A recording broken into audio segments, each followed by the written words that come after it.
We open out in the vast blueness of space as the aerial bots fight Cyclonus and the Sweeps. The Decepticons are getting their asses handed to them, so they duck into a convenient wormhole thing.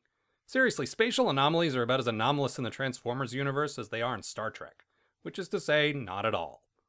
Clearly they've emerged in another dimension or something, because space is kind of purpley now. They stumble into a planet that, by their reckoning, resembles Cybertron during the Golden Age. There they meet a group of Autobots that includes Sandstorm, the guy we met several episodes ago on Earth. You know, Octane's buddy. Now, okay, I understand wanting to put a character with an actual toy here, but what about the guys you haven't used yet? There's really no excuse for this. Well, except the usual excuse of sloppiness. Ooh, look, it's a blue version of RC. Anything's possible here.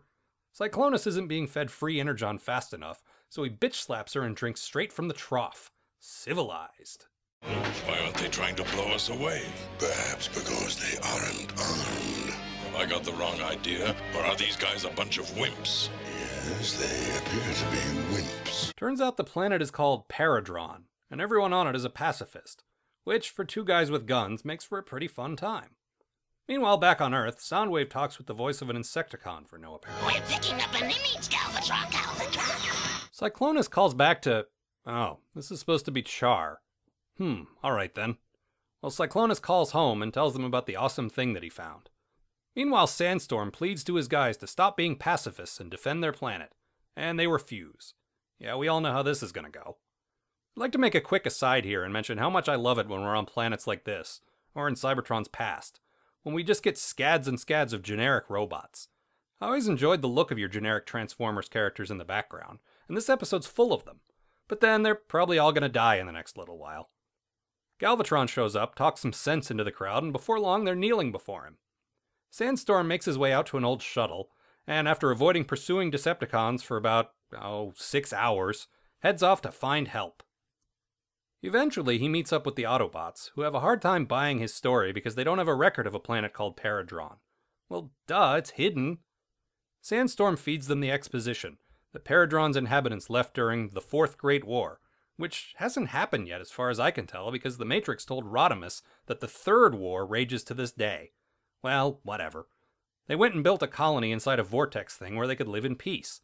Which makes sense, except the vortex thing obviously isn't enough to keep Decepticons out. Back on Paradron, we have more of that Combiner is hanging around at the same time as one of its component robots is also hanging around action that the show loves doing. The Autobots send a decoy shuttle ahead, which gets blown to bits. Meanwhile, Rodimus comes up with a decent plan to invade Paradron and rescue the now enslaved inhabitants. Naturally, a whole bunch of fighting happens because we're making an ironic point here. And, I mock, but there's some pretty cool stuff here, and some pretty heavy themes for the target audience of 10-year-olds. Rodimus ends up having to blow up the core of the planet to save its people, which is pretty badass. And it leads to this. I've never seen anything this beautiful in the entire galaxy. All right, give me the bomb. And then this. It's as beautiful in death as it was in life. Well, no need to get all mushy. Cybertron's a better place anyway. Not so perfect. That's fucking cold.